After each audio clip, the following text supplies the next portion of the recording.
If I was to ask you to define the purpose of a weapon on the battlefield, I'm sure most of the responses we would get would be somewhere along the lines of to kill the enemy. This is not an inaccurate definition, but it's also not a complete one. As the writer George R. R. Martin once wrote, fear cuts deeper than swords. And military leaders throughout history have been acutely aware of this fact. As a result, a weapon's effectiveness has often been judged not solely on their effectiveness at killing the enemy, but the level of fear they can instill upon the survivors, and how that fear can spread amongst an enemy army. Historically, a great deal of importance has been placed on making weapons look ferocious, but in the last century of warfare, there has been an increasing appreciation of the use of sound as a weapon. This appreciation has come from over 100 years of industrial-inspired warfare, where technology has produced a whole host of weapons, each with their own unique sounds that, coupled with their lethality, have given rise to a series of weapons that strike terror in those that have faced them. In this episode of Wars of the World, we're going to explore the sounds of 4 such terrifying weapons from the Second World War, and examine their impact on the battlefield and the war as a whole.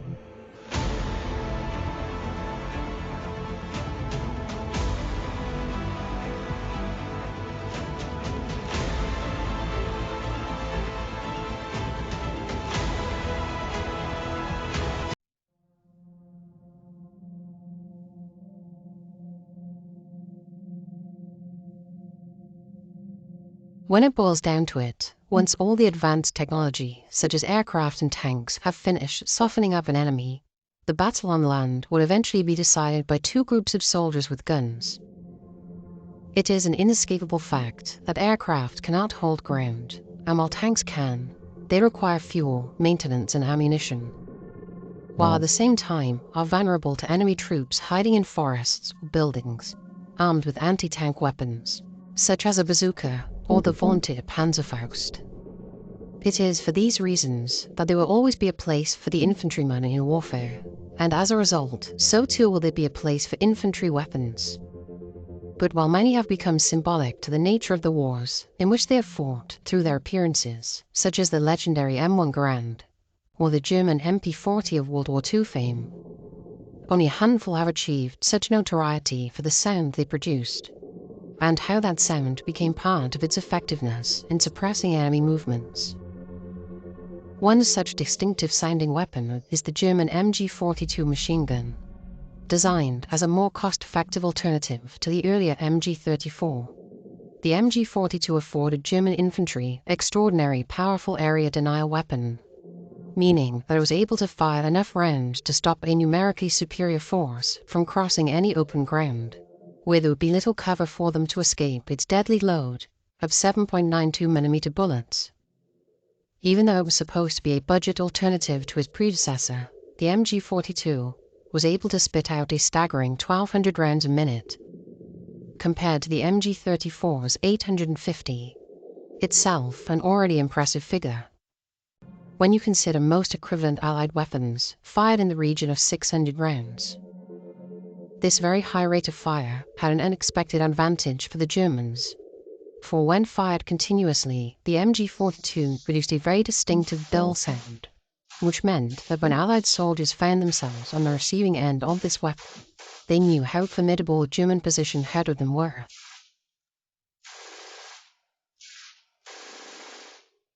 This instilled a degree of fear and even hesitation in combat to such an extent that the US Army went out of their way to produce propaganda and training videos for new recruits, which tried to downplay the weapon's effectiveness, emphasizing some of its faults and explaining tactics that had proven successful.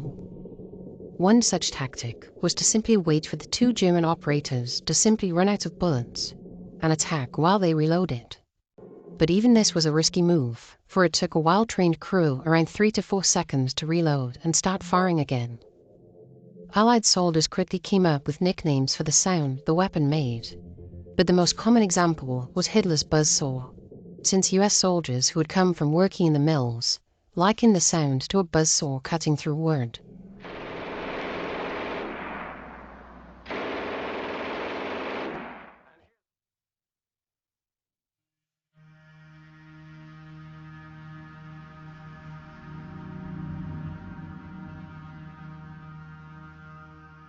During the First World War, the generals in the Imperial Russian Army referred to artillery as the god of war, for it could rain down devastation from the heavens, not only destroying enemy troop formations, but also in many cases literally reshaping the land on which battles were fought. Such was its power.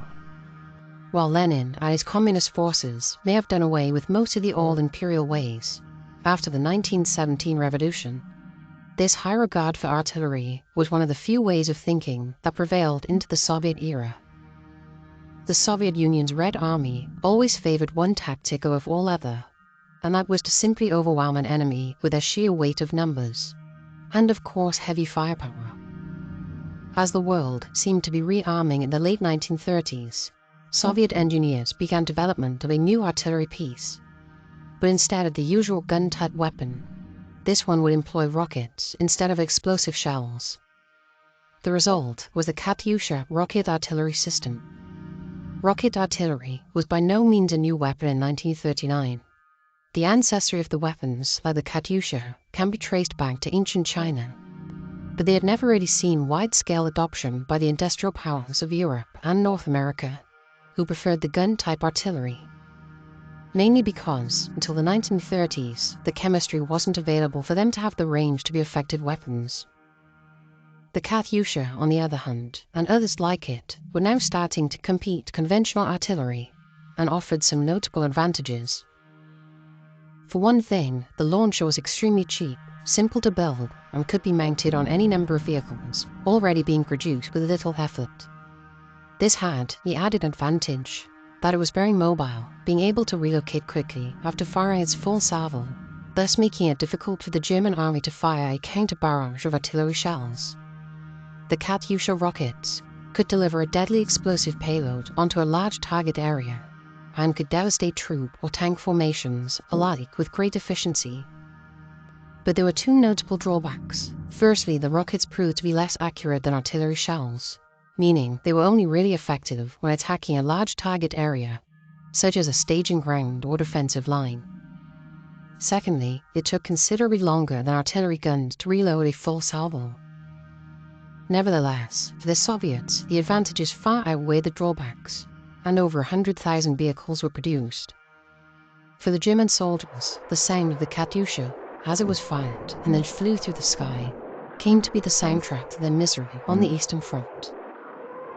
They nicknamed it Stalin's organ, in reference to the launches which resembled a church pipe organ, and became traumatized by the distinctive howling of the rockets as they raced to their targets. The German troops, huddled in their foxholes, would be forced to listen to the Katyusha's terrible song before the ground shook with an explosion as they landed, all the while wondering if the next one would land on them. It would be enough to drive even the most hardened SS soldiers mad with fear.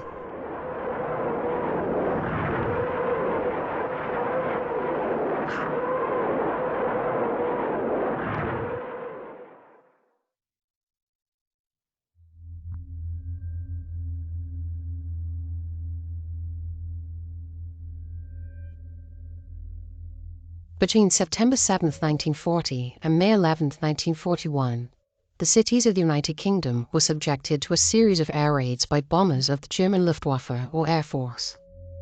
Dubbed the Blitz by the British press, after the German word for lightning, the goal of the campaign was not only damage Britain's ability to manufacture war materials, such as aircraft, ships and tanks, but to also terrorize the British people into submission. It was hoped by the Nazi leadership that such terror tactics would lead to the British people demanding surrender, if only to end the bombing. However, in this regard, it failed, as the only thing the British people demanded of their leaders was for British bombers to take revenge against German cities, something the British leadership seemed more than happy to oblige. After May 1941, Hitler relocated his bomber fleets eastward to face the Soviet Union, but he never gave up on the idea of terrorizing the British into submission, and turned to his scientists to produce new and even more frightening Wunderwaffe, or miracle weapons, to do just that. One of the fruits of this technologically driven campaign was the V-1 flying bomb. Work on the weapon actually began at the famous Peenemünde facility, while German troops still were consolidating their hold on Poland in 1939. but it would not be ready for deployment until just under a week after the Allies landed on the Normandy beaches in June 1944. The V1 was a simple weapon, being 27 feet long and built of welded steel, on the sides of which were 2 plywood wings, and above the rear section was a pulse jet engine. The V1 was launched from a large, fixed launch ramp and could carry its deadly 1,870-pound warhead around 160 miles at a speed of around 400 miles per hour. Very high for the time, meaning most interceptors, such as the Supermarine Spitfire or P-51D Mustang, would have just a few miles an hour of overtake. Fortunately, the V1 was anything but accurate, having a primitive gyrocompass navigation system. But this did not concern Hitler, who wanted to use them against London and continue his campaign of terror bombing. The impact of these flying bombs on the public was startling. One V1 could wipe out a London street, while the attacks often seemed to come from nowhere, increasing their fear factor. However, it was the V1's unique sound that probably had the biggest impact on the city's inhabitants. Its pulse jet engine produced a dull drum as it flew overhead that could be heard for miles. But it was not this sound that actually instilled the fear. It was when the sound stopped. For it was then that the V1 would begin its dive to Earth to inflict its devastation. From a strategic level, the Allied leadership knew that the V1s could do very little to upset the invasion of Fortress Europe. However, the British population demanded a counter to these terrifying forerunners to the modern cruise missile. This forced the Allied leadership to divert aircraft that would have otherwise supported the breakout from Normandy to start waging a campaign against their launch sites and manufacturing plants. The Royal Air Force also deployed its first operational jet fighter, the then highly secretive Gloucester Meteor, to intercept them, although early efforts were dogged by unreliable weapons, leading some pilots to actually try to flip them over using their wings as they raced by, so as to send them hurtling into empty fields rather than the city. In the end, however, it was the Allied march through Europe that would bring an end to the V1's reign of terror, after Allied troops overran the launch sites and the V1 was no longer in range of London.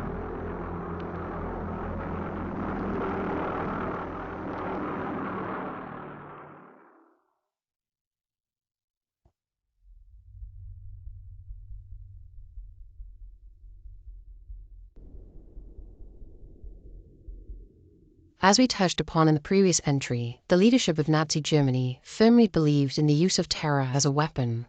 But even under the most optimal conditions, the V1 was not a weapon that was truly effective against the enemy. However, there was another weapon in the German arsenal that would not only strike fear into the enemy with its terrible sound, but for a time at least, it was one of the most useful tactical weapons in operation. This was the Junkers Ju-87 Stuka dive bomber. As Germany rearmed in the 1930s, the Nazi military commanders mainly saw aircraft as a tool with which to support the army on the battlefield. They saw them prioritize short-range aircraft that could support the ground forces and protect them from enemy air attack. One of the aircraft that emerged in this period was the Junkers Ju-87, which was one of an increasing number of aircraft the world over, optimized for dive bombing, which at that time was the only truly accurate way for an aircraft to bomb targets as small as tanks, bridges, or ships.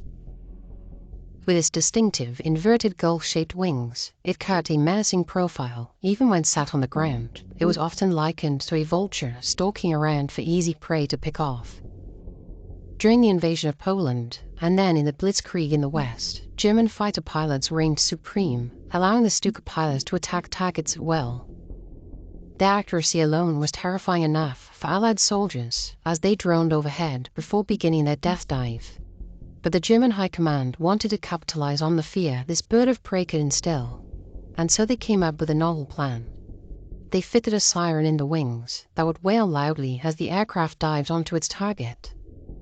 The siren was known as the Jericho trumpet, in reference to the biblical story of the walls of Jericho falling after the prolonged blowing of trumpets by the attacking enemy. The purpose of this was to terrify enemy troops who would hear the sound and either flee, knowing that the Stuka was about to destroy their vehicles, or additionally, leave the troops rattled with such shell shock after the attack that they would eventually desert rather than face the Stukas again. The fitting of the sirens did have an unfortunate consequence for the aircraft, however, as it slowed the already sluggish Stuka down by up to 20 miles per hour, making them easier to intercept by enemy fighters. But this was of little concern in the early days of the war, since the Luftwaffe enjoyed almost total air supremacy. Thus, the Stuka was able to blaze a path of terror across to Eastern and Western Europe, the Balkans, and North Africa. But it was not to last. As the war burned on, the fortunes of the Luftwaffe began to change. The Allies soon began producing more advanced versions of fighters, such as the American Mustang, the British Spitfire, and the Soviet Yak-9, some of which were nearly twice the speed of the Stuka. Even worse for the German pilots, the Allies enjoyed a massive numerical advantage, while Allied training had progressed to the stage where even new pilots were now a threat to the seasoned Nazi pilots. By the end of 1944, the skies over Europe belonged to the Allies, yet the Stuka pilots were still being sent out, where they were attacked by flocks of high-performance Allied fighters. The German fighter pilots who had protected them in the early stages of the war were now struggling to protect themselves, let alone the lumbering dive bombers, and one by one they fell from the sky. During this period, a German pilot would remark that every time he closed his cockpit, he felt as though he were closing the lid on his own coffin. For the Stuka pilots, their war of terror had come full circle.